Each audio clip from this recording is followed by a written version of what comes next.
Hello, future educators! Once again, welcome to Ma'am Astrid's Classroom, kung saan lahat ay matututo kahit magkakalayo.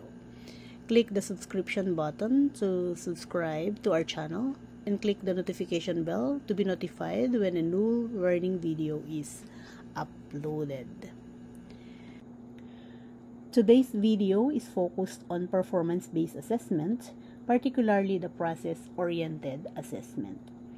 Too often, we tend to assess students' learning through their outputs or products, or through some kind of traditional testing.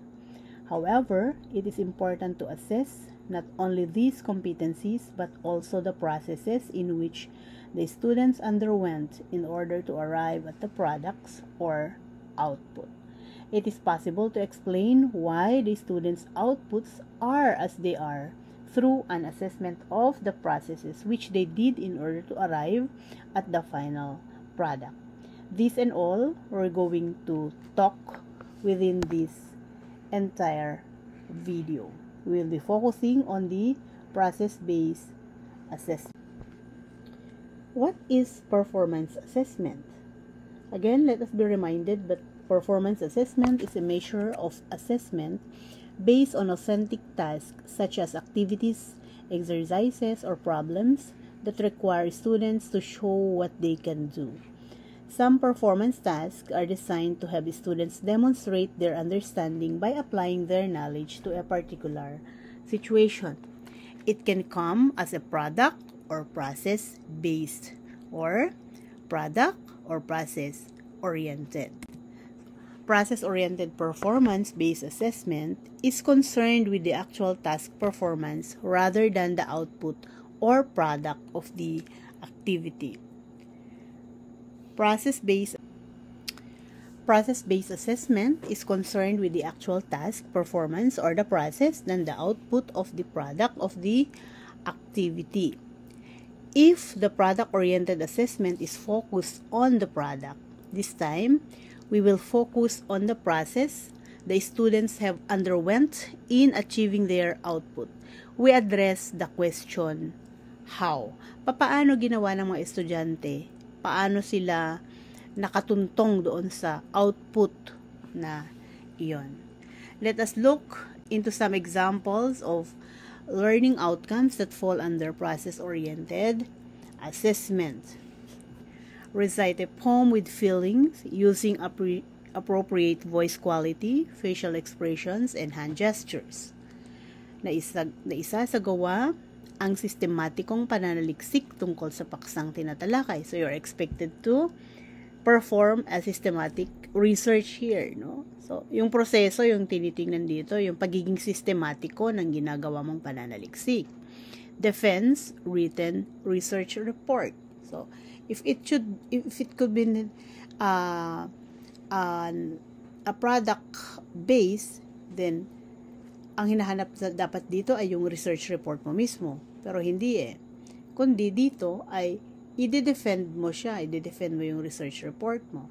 Okay? The proseso nung pagre-report mo, paano mo gagawin. Learning outcomes that fall under process-oriented assessment also includes demonstrate coping skills in managing loss and grief. Execute the skills involved in the dance.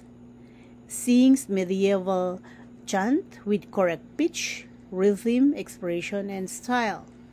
And applies correct techniques to minimize risk injuries. So, take note that each sample learning competency is addressing the objective of a process-based assessment. Example, execute the skills, this one. Execute the skills involved in the dance, wherein students are expected to perform a dance following specific rules of execution, and you as a teacher will score the process they did as they perform. Okay.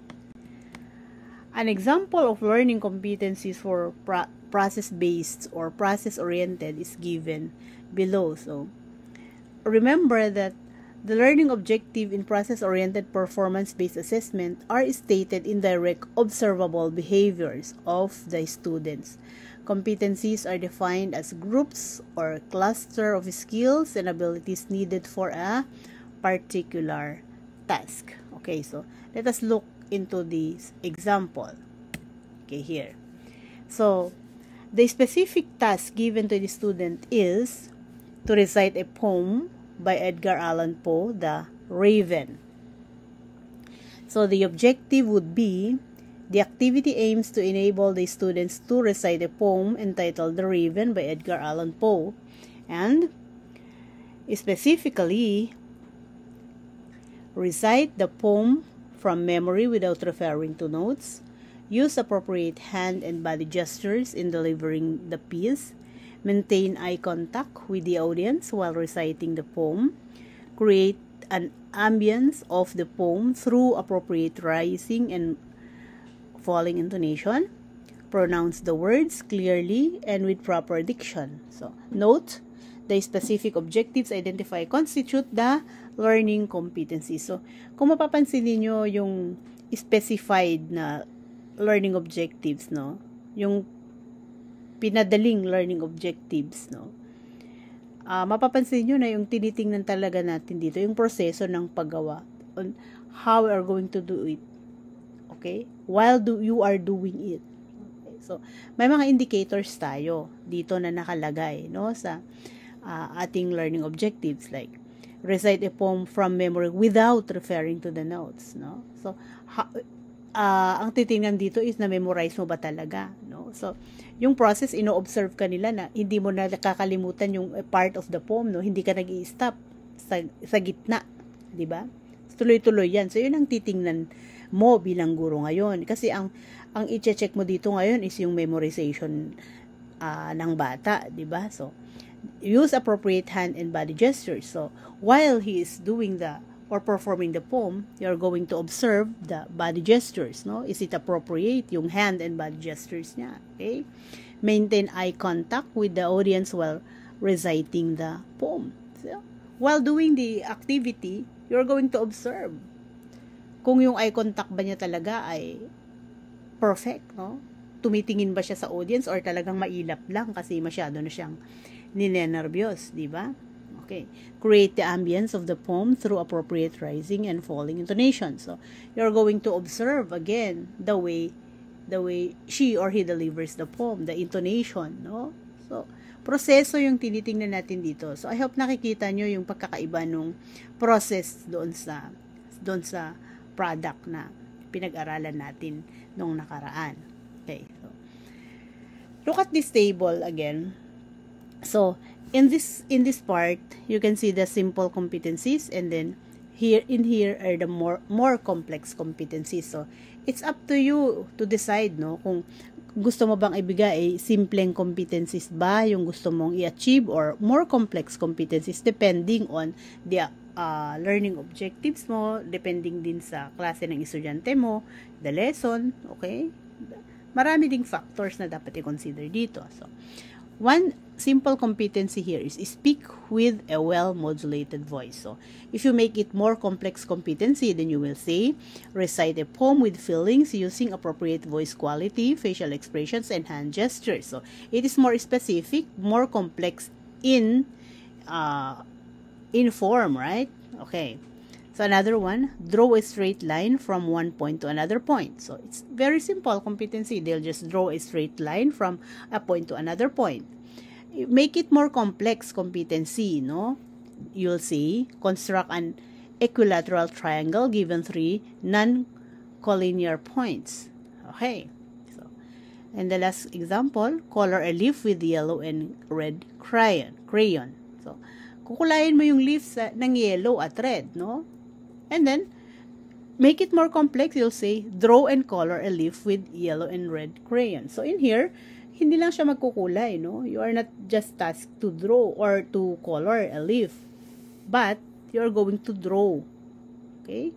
Magdo-drawing ka muna bago mo kulayan. So, we have simple competencies and more complex competencies. So, it depends upon the teacher. It depends upon the situation sometimes in which competencies you're going to address, no?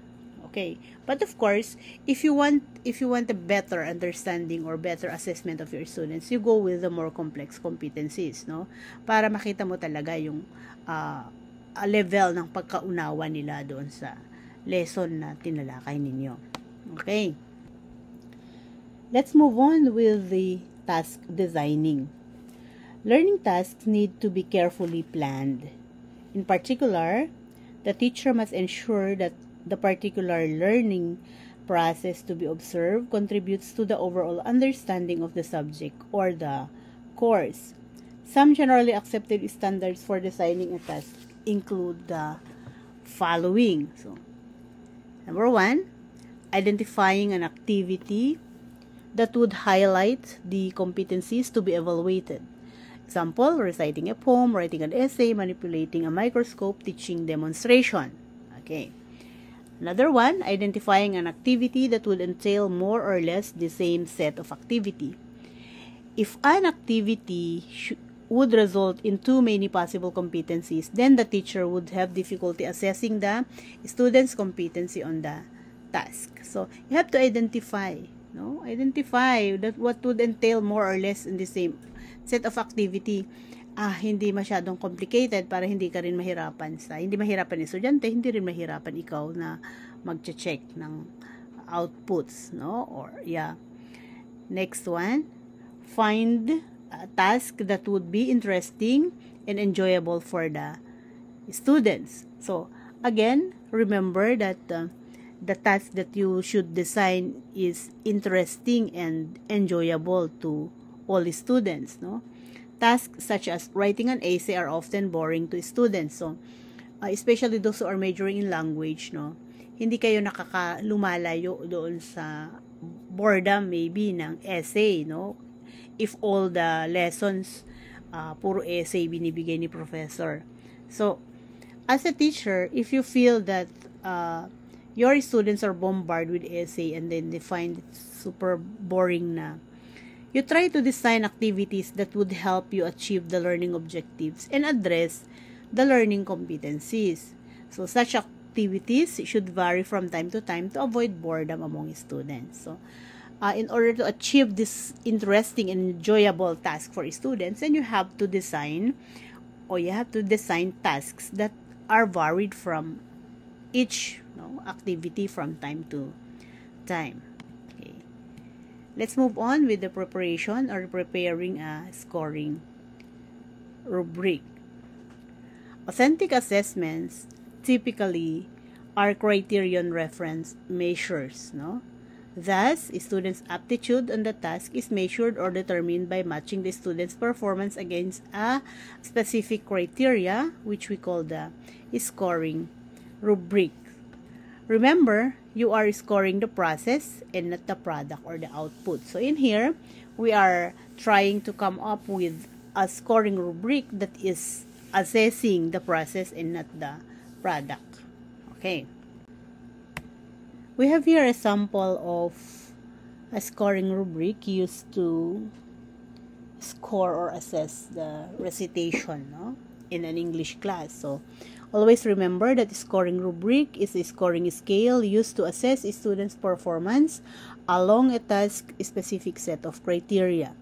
A rubric which contains the essential criteria for the task and appropriate levels of performance is typically created to measure a student's performance.